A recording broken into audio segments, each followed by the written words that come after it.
In this video, we are going to see about widget state.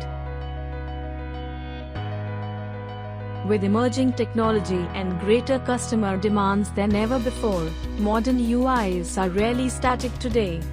It has become essential for a UI's appearance to be dynamic and dependent on themes and states.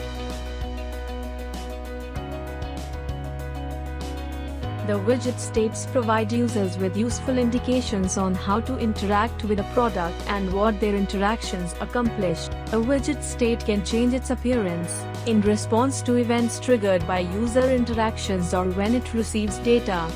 There are two different widget state types in Flint: self-UI state and internal state. A widget may support multiple themes which change the appearance of a UI. To support a theme-based user interface, a self-UI state has to be created. UI state is the data that represents how the UI is currently displayed on the screen. Now let's see how to create a self-UI state in Flint to change the theme of the widget with a simple demo. We have a fixed view widget here. Assume that the widget supports both light and dark themes. Now click on Self-UI State option under State Configuration. Add two states, light and dark. Then click OK. The created states are now included in the States section. Now, add images to the widget in both states and map data information to the Self-UI state. Now, simply export and simulate. The Self-UI state of the fixed view widget can be changed using the data info in simulation. The internal states communicate the status of a widget to the user. The internal state of the widget changes when the user interacts with the UI. Let's take an example of a button widget. Let's drag and drop the button widget into design view. The three most basic internal states of buttons in Flint are normal, pressed, and disabled. A normal state is the default state of the widget. A widget is in a default state when nothing is happening with the widget, or no events are taking place that are associated with the widget. The reason we need a default state for widgets is so that they can return to their default appearance. A pressed state communicates a user-initiated tap or click. It triggers an action or event.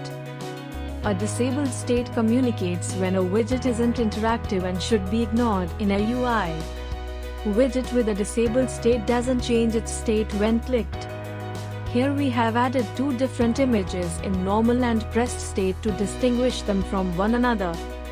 Now let's see how to create custom internal states for widgets. Here we take an example of a vehicle drive mode, which has three different modes in two different themes, light and dark.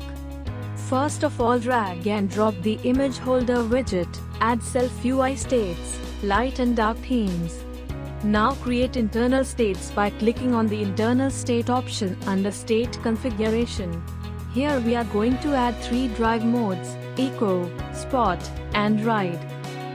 Here, we can see that the widget has default and disabled states, which cannot be modified by the user.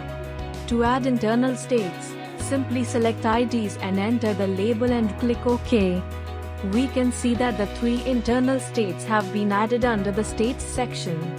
And now add the drive mode images to the respective internal states for both the themes. Now export and simulate the project. To view the internal state of the widget, simply enter the widget ID, which is available in Flint IDs file within the output folder, and the internal state ID of the widget, and click ISH.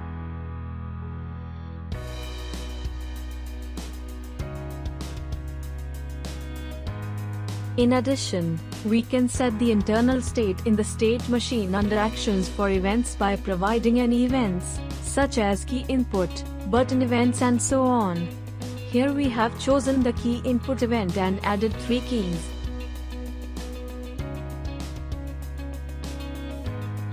Now click on Add button and select Type as internal state under Actions for events.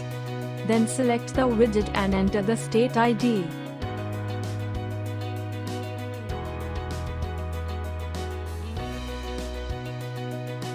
set the internal states of the other keys in a similar manner. Now export and simulate.